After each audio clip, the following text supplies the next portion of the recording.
Last week, I was speaking with a Finominal client at a CFA event about Annie Duke's thinking and bets. She describes a poker concept called resulting, which means judging the quality of a decision solely by its outcome. Win the hand, and people assume it was a smart bet, but lose the hand, and they assume it was a bad one. But a good decision can lose, and a bad decision can win, because outcomes reflect both skill and luck. The concept sounded familiar. At first, I thought, this sounds like hindsight bias, but is actually more closely related to outcome bias, where you treat a successful result as proof that the original decision was good. And investors do this constantly. A fund delivers strong returns, so they think the manager must be skilled. But performance alone doesn't tell you whether the manager generated differentiated returns or simply benefited from a rising market. That made me think, how could we examine this distinction using Finominal? We could run the funds by absolute return. We could also use a Sharpe ratio, which measures excess return relative to the fund's total volatility. But neither approach fully answers the real question. Did manager add value relative to the benchmark? And how consistently did they do it? To go deeper, we have to use the information ratio. The information ratio compares benchmark relative return with tracking error. This helps distinguish funds that merely participated in market performance from those that delivered more consistent benchmark relative returns. Now, here was the insight. A winning fund is not automatically a winning decision.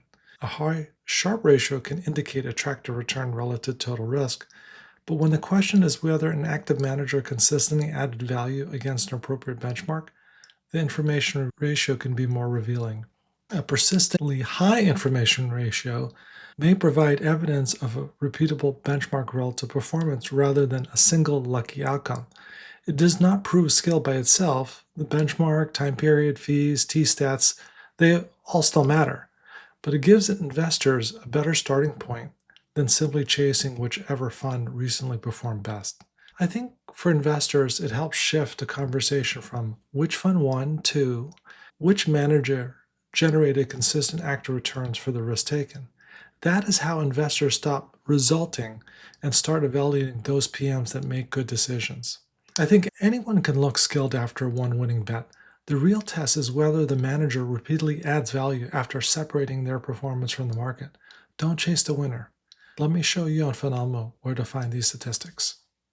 I'm John Regino with Finominal. We are an investment portfolio analytics software platform that drives insights for advisors, family offices, and distribution teams. I'll show you briefly where to find these key statistics. So I would first go to Fund Explorer, and let me just filter out to reduce the number of funds that show up.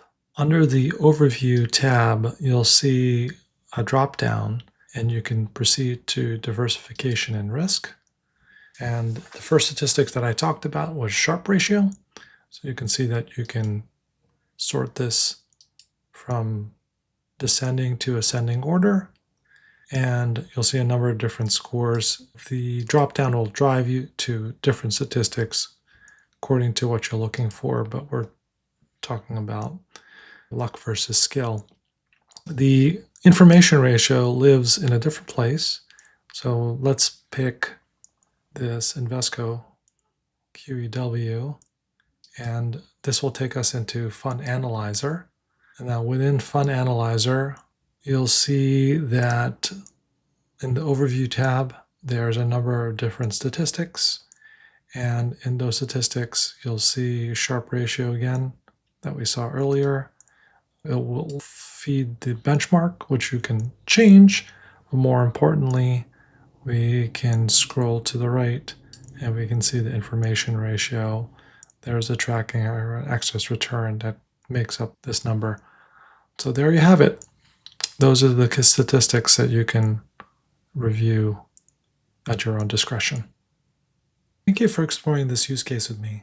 If you have any questions, other ideas, or ways you'd like to experiment on the platform, reach out to me. Don't forget to like and subscribe. See you next time.